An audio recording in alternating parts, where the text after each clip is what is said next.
বাংলাদেশের সাবেক প্রধানমন্ত্রী বেগম খালেদা জিয়ার শারীরিক অবস্থা গুরুতর, সংকটাপন্ন তার অবস্থা। সারা দেশে তার ভক্ত, সমর্থক, নেতা, কর্মী, বিভিন্ন দলের রাজনৈতিক নেতৃবৃন্দ, প্রধান উপদেষ্টা সহ উপদেষ্টা পরিষদের সদস্যরা তার জন্য যখন দোয়া করছেন, তখন তার একমাত্র জীবিত সন্তান বড় পুত্র তারেক রহমান দেশে ফিরতে পারছেন না এবং তারেক রহমান বলছেন এ বিষয়ে সিদ্ধান্ত যেমন তার একক নিয়ন্ত্রণাধীন নয়, তেমনি কোথায় বাধা বা কেন তিনি দেশে ফিরতে পারছেন না সে বিষয়টি বিস্তারিত জানানো সম্ভব নয়। সরকারের তরফে প্রধান উপদেষ্টার দপ্তরের প্রেস সচিব শফিকুল আলম সাংবাদিকদের সামনে এসে বলেছেন, সরকারের তরফে কোনো বাধা নেই তারেক রহমানের দেশে ফেরার ক্ষেত্রে। বাধাটা কোথায়? একটা নিরাপত্তা ঝুঁকি কি তারেক রহমানকে তার মায়ের, অনেকেই যাকে শেষ সময় বলছেন, মৃত্যুশয্যা বলছেন, সেই সময়ে মায়ের শিয়রে এসে বসতে বাধা দিচ্ছে? কিসের নিরাপত্তা ঝুঁকি? আরেকটি গুরুত্বপূর্ণ ঘটনার কথা মনে করুন। 5ই আগস্ট রাতে রাষ্ট্রপতি শাহাবুদ্দিন চুপ্পু জাতির উদ্দেশ্যে ভাষণ দিলেন। এর আগেই সেনাপ্রধান, বিভিন্ন রাজনৈতিক দলের নেতৃবৃন্দ সহ বঙ্গভবনে গেছেন কি করা যায় শেখ হাসিনা চলে যাওয়ার পরবর্তী পরিস্থিতিতে এসব নিয়ে আলোচনায়। এবং রাষ্ট্রপতি যখন জাতির উদ্দেশ্যে ভাষণের জন্য হাজির হলেন ক্যামেরার সামনে, তখন 3 বাহিনী প্রধান, সেনাপ্রধান, বিমান বাহিনী প্রধান, নৌবাহিনী প্রধান তার পেছনে দাঁড়িয়ে থাকলেন যে এই রাষ্ট্রপতির যে ভাষণ তাকে তারাও সমর্থন করছে। মনে করে দেখেন, রাষ্ট্রপতি চুপ্পু সেই ভাষণে যে 3টি মূল কথা বলেছিলেন সেটা হচ্ছে একটি অন্তর্বর্তীকালীন সরকার গঠিত হবে, খুব দ্রুত নির্বাচন হবে এবং খালেদা জিয়াকে মুক্তি দেওয়া হবে। সেই আলাপটা শুনে সারা বাংলাদেশের মানুষই ভেবেছিল শেখ হাসিনা চলে গেছেন, সেনাপ্রধান একটা অন্তর্বর্তী সময়ে একটা দায়িত্ব নিয়েছেন, একটা অন্তর্বর্তীকালীন সরকার গঠিত হবে, রাষ্ট্রপতি, সেনাপ্রধান, মূলত সেনাবাহিনীর একটা তত্ত্বাবধানে, এবং তারা একটা দ্রুত নির্বাচন দিলে বাংলাদেশের বৃহত্তম দল আওয়ামী লীগের অনুপস্থিতিতে যে দলটি বিএনপি, সেই বিএনপির নেতৃত্বে খালেদা জিয়া এসে তিনি নির্বাচনে অংশ নেবেন এবং তিনি হবেন পরবর্তী প্রধানমন্ত্রী। কি এমনটাই তো মনে হয়েছিল রাষ্ট্রপতির সেই বক্তব্য শুনে। এরপর থেকে খালেদা জিয়া বেরিয়ে এলেন, মানে খালেদা জিয়াকে 6ই আগস্টে মুক্তি দিয়ে দেওয়া হলো, সকল মামলা থেকে খালাস দিয়ে দেওয়া হলো, কিন্তু খালেদা জিয়াকে আমরা আর কখনোই প্রকাশ্যে দেখতে পেলাম না। এবং এখন পর্যন্ত আমরা এমনকি একটা লিখিত বিবৃতি বা তার দলের কেউ গিয়ে তার মতামত জেনে এসে সংবাদ মাধ্যমকে জানিয়েছে শেখ হাসিনার সরকার পতনের ফলে তার কি অনুভূতি বা তিনি দেশবাসীকে কি আহ্বান জানাতে চান, এরও কোনো সুযোগ খালেদা জিয়াকে এরপরে আর দেওয়া হলো না। কি ঘটে গেল? মানে 5ই আগস্ট যখন মনে হলো খালেদা জিয়া মুক্তি পাবেন, তারেক রহমান ফিরে আসবেন, কারণ শেখ হাসিনা আর নাই, কাজে আর কোনো বাধা জিয়া পরিবারের সামনে নাই। কোন সে বাধা?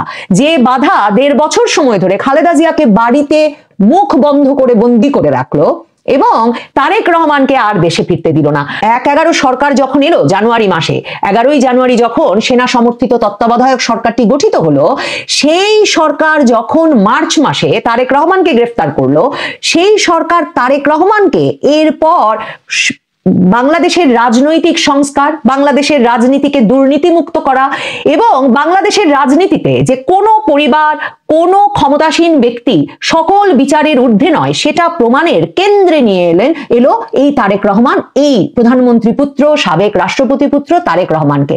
সংস্কারবাদীদের মধ্যে ক্রমাগতভাবে এই একটা আওয়াজ ছিল যে হাওয়া ভবনে যিনি একটা বিকল্প সরকার পরিচালনা করছিলেন, তার মা 2001 সালে ক্ষমতায় এসে তাকে সিনিয়র যুগ্ম মহাসচিব পদ দেওয়ার পর থেকে সেই তারেক রহমানকে গ্রেফতার করতে না পারলে আসলে এই সরকার যে একটা দুর্নীতিমুক্ত রাজনীতি প্রতিষ্ঠার জন্য প্রতিষ্ঠিত হয়েছে তা প্রমাণ হবে না। মার্চে তারেক রহমান গ্রেফতার হলেন এবং এরপর তাকে বিভিন্ন সময়ে রিমান্ডে নেওয়া হতে থাকলো এবং যে পরিস্থিতিতে এক একবার তারেক রহমান আদালতে হাজির হতে থাকলেন, যে ক্রমাগতভাবে প্রথমে তাকে জড়সড় অবস্থায় হেলমেট পরা, বুলেট প্রুফ জ্যাকেট পরা অবস্থায় দেখা গেল, এরপর দেখা গেল তিনি আর চলে ফিরে আদালত পর্যন্ত যেতে পারছেন না, তাকে হুইল চেয়ারে ঠেলে আনতে হচ্ছে। এরপর দেখা গেল হুইল চেয়ারে তারেক রহমান, আরো 17 বছর আগের কথা বলছি, তারেক রহমান একরকমের নির্জীব নিস্তেজ হয়ে পড়ে আদালতে হাজিরা দেওয়া শুরু করলেন। এরপর 2008 সালের জানুয়ারি মাসে ভারতের সংবাদপত্র ইন্ডিয়ান এক্সপ্রেস তারেক রহমানের বরাত দিয়ে এই খবর প্রকাশ করলো যে তারেক রহমান বলছেন যে তাকে ক্রমাগতভাবে হেফাজতে নিয়ে, এবং হেফাজত মানে কার হেফাজত? তখন তিনি সেনা হেফাজতে আছেন, এবং সেনাবাহিনীর সেই হেফাজতে নিয়ে তারেক রহমান বললেন যে তাকে রিমান্ডের সময় তাকে 24 ঘন্টার মধ্যে মধ্যে 18 ঘন্টায় হাত ও চোখ বেঁধে রাখা হচ্ছিল এবং তার বরাত দিয়ে ইন্ডিয়ান এক্সপ্রেস লিখলো যে আমাকে বেঁধে রুমের ছাদের সাথে ঝুলিয়ে আবার ফেলে দেওয়া হয় এবং শারীরিকভাবে নির্যাতন করা হয়। এই পরিস্থিতিতে ওই ভয়াবহ নির্যাতনে তারেক রহমানের মেরুদণ্ডের হাড়গুলো ভেঙে যাওয়া শুরু করলো এবং সে কারণে তিনি আর উঠে দাঁড়াতে পারছিলেন না। 2008 সালের জানুয়ারি থেকে এই খবর যখন প্রকাশ্য হয়ে পড়লো, খালেদা জিয়া তো তিনিও তখন কারাদণ্ডে দণ্ডিত। খালেদা জিয়া এবং তার ছোট পুত্র আরাফাত রহমান কোকোকে আবার সেনা সমর্থিত তত্ত্বাবধায়ক সরকার তারেক রহমানের 6 মাস পর 2007 সালের সেপ্টেম্বরে গ্রেফতার করে নিল। তো খালেদা জিয়ার তখন মূল যে দর কষাকষির বিষয়বস্তুতে পরিণত হলো সেনা সমর্থিত তত্ত্বাবধায়ক সরকারের সঙ্গে এই বিষয়টি যে তার 2 ছেলেকে মুক্ত করে বিদেশ যেতে দিতে হবে। এবং খালেদা জিয়ার অত্যন্ত ঘনিষ্ঠ খালেদা জিয়া সরকারের আইনমন্ত্রী মওদুদ আহমেদ তিনি কারাগারে কেমন ছিলাম এই বইয়ে এই পুরো বিষয়টা নথিবদ্ধ করেছেন। তিনি বলেছেন যে 2008 সালে তার যখন নাইকো মামলার শুনানিতে বিভিন্ন সময় খালেদা জিয়ার সঙ্গে দেখা হতো, খালেদা জিয়া তাকে বলতেন যে তিনি যাতে 2008 সালের শেষে নির্বাচনে যোগ দিতে, এই সেনা সমর্থিত তত্ত্বাবধায়ক সরকারের অধীনে নির্বাচনে যোগ দিতে রাজি হন, সেজন্য রাত বিরাতে সেনা কর্মকর্তারা সাব জেলে তার সঙ্গে আলাপ করতে আসছেন, মানে তার উপর চাপ সৃষ্টি করতে আসছেন। এবং খালেদা জিয়া তখন মওদুদ আহমেদকে বলে দেন যে তিনি কিছুতেই তার 2 ছেলেকে যদি এই সেনাবাহিনী মুক্তি না দেয় এবং মুক্তি দিয়ে বিদেশ যাওয়ার ব্যবস্থা না করে দেয় তিনি কিছুতেই নির্বাচনে অংশ নেবেন না। মওদুদ আহমেদ তার কারাগারে কেমন ছিলাম বইয়ে স্পষ্ট করে লিখেছেন যে সেনাবাহিনী শুধুমাত্র তার উপর চাপ সৃষ্টি করতে, কারণ সেনাবাহিনী জুলাইয়ে 2008 জুলাইয়ে কিন্তু আরাফাত রহমান কোকোকে ছেড়ে দেয়। আরাফাত রহমান কোকো প্রথমে চিকিৎসার জন্য থাইল্যান্ড যান, তারপরে গিয়ে মালয়েশিয়ায় থিতু হন। কিন্তু সেনাবাহিনী কিছুতেই, এই মঈনুদ্দিন ফখরুদ্দিনের সরকার কিছুতেই হাওয়া ভবন অভিযোগের কেন্দ্রে থাকা তারেক রহমানকে ছাড়তে রাজি হচ্ছিল না। তারেক রহমানকে পুরো বিচার প্রক্রিয়ার মুখোমুখি করে একটা দীর্ঘ সময়ের জন্য কারাদণ্ড দেওয়ার মাধ্যমে, দণ্ডিত আসামিতে পরিণত করবার মাধ্যমে রাজনীতি থেকে একেবারে মাইনাস করে দেওয়া, চিরতরে বিএনপি বা বাংলাদেশের রাজনীতি থেকে বিচ্ছিন্ন করে দেওয়াই ছিল মঈনুদ্দিন ফখরুদ্দিন সরকারের মূল উদ্দেশ্য, সেনা সমর্থিত তত্ত্বাবধায়ক সরকারের মূল উদ্দেশ্য। তখনকার ডিজিএফআই এর উচ্চপদস্থ কর্মকর্তা ব্রিগেডিয়ার এটিএম আমিন, বিএনপির তখনকার মহাসচিব খন্দকার দেলোয়ার হোসেন এবং আলী হাসান মোহাম্মদ মুজাহিদ, জামায়াতে ইসলামীর নেতা, এরা 3 জন মিলে কারাগারে গিয়ে শেষ পর্যন্ত 2008 সালের 28 আগস্ট খালেদা জিয়ার সঙ্গে এই চুক্তিতে পৌঁছন যে খালেদা জিয়া নির্বাচনে অংশ নেবেন আর তারেক রহমান দীর্ঘ সময় আর রাজনীতি করবেন না, সেই প্রতিশ্রুতি দিয়ে তিনি দেশত্যাগের সুযোগ পাবেন। এবং তারপর তারেক রহমান দেশত্যাগের সুযোগ পান সেপ্টেম্বর মাসে। মওদুদ আহমেদ লিখেছেন কারাগারে কেমন ছিলাম বইতে যে এমনও হতে পারে যে খালেদা জিয়া জেনারেলদের সাথে এই সমঝোতা করেছিলেন যে তারেক রহমান আপাতত নিজেকে রাজনীতিতে জড়াবেন না এবং এই মর্মে তারেক রহমান কোনো সম্মতিপত্রে স্বাক্ষরও দিয়ে থাকতে পারেন। এখন ওয়াকারুজ্জামান যে তারেক রহমানের যথেষ্ট নিরাপত্তার ব্যবস্থা তার সেনাবাহিনী করবে বাংলাদেশে তিনি এলে, এই কথাটা যে কখনো মুখ দিয়ে উচ্চারণ করছেন না।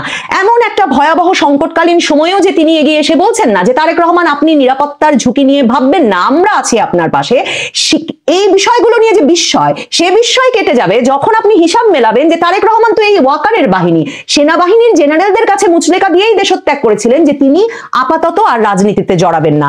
এখন কতদিন তার সেই রাজনীতিতে না জড়ানোর সময়সীমা, সে বিষয়ে নানাজন নানা কথা বলেন। কেউ বলেছেন 3 বছর, কেউ বলেছেন যে খালেদা জিয়া নিজেই তো গণমাধ্যমকে বলেছিলেন যে সুস্থ না হয়ে ওঠা পর্যন্ত তারেক রহমান রাজনীতির বাইরে থাকবেন। এখন এই তার সুস্থতার সার্টিফিকেটটাও তো যাদের কাছে তিনি মুচলেকা দিয়েছেন তাদের কাছ থেকেই তাকে পেতে হবে। দেখেন সেনাপ্রধান ওয়াকারুজ্জামান বা সেনাবাহিনী কিভাবে জিয়া পরিবারকে আষ্টে পৃষ্ঠে বেঁধে রেখেছে তার প্রমাণ যে এবার যখন খালেদা জিয়া মুক্তি পেলেন 6 আগস্টের পর থেকে, তারপর তিনি নিষ্প্রাণ নির্জীব হয়ে পড়ে আছেন।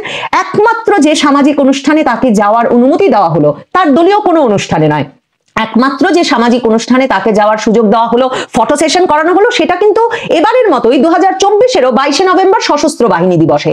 এবং এর আগে এবং পরেও খালেদা জিয়া নির্জীব, নিশ্চুপ, একেবারে চুপ। জানুয়ারি মাসে এসে এবং আমরা একটা দীর্ঘ সময় শুনে আসছিলাম যে খালেদা জিয়া কেন বিদেশ যেতে পারেন না চিকিৎসার জন্য, তার কারণও শেখ হাসিনা সরকার, কারণ শেখ হাসিনার বাধার কারণেই খালেদা জিয়া লন্ডনে গিয়ে চিকিৎসা করাতে পারছেন না। অথচ এর আগস্টে শেখ হাসিনার পতনের পরেও দীর্ঘ সময় চলে গেল, খালেদা জিয়ার বিদেশ যাওয়া বিষয়েও কোনো উদ্যোগের কথা শোনা গেল না। জানুয়ারির 2 তারিখে সেনাপ্রধান সস্ত্রীক খালেদা জিয়ার সঙ্গে সাক্ষাৎ করতে গেলেন। 40 মিনিটের ওই বৈঠক শেষেই বিএনপির কাছ থেকে এই ঘোষণা এলো যে 7ই জানুয়ারি খালেদা জিয়া লন্ডন যাবেন তারেক রহমানের কাছে, সেখানে চিকিৎসার জন্য। তার মানে খালেদা জিয়া তারেক রহমানের দেখা হতে পারবে কিনা, খালেদা জিয়া বিদেশ যেতে পারবেন কিনা, নাকি তাকে বাসায় থাকতে হবে, এই সব কিছু আসলে নিয়ন্ত্রিত হচ্ছে তো অন্য কোথাও থেকে। এসব হিসাব না মিললে, সেনাবাহিনীর সঙ্গে হিসাব না মিললে সম্ভবত তারেক রহমানের পক্ষে ফেরা মুশকিল। ওয়াকারুজ্জামান গ্রিন সিগন্যাল কেন দিতে পারছেন না, কেন তিনি নিয়ে আসতে পারছেন না, সে বিষয়টা তিনি কেন পরিষ্কার করছেন না তা জানা মুশকিল। তবে ওয়াকারুজ্জামানের গ্রিন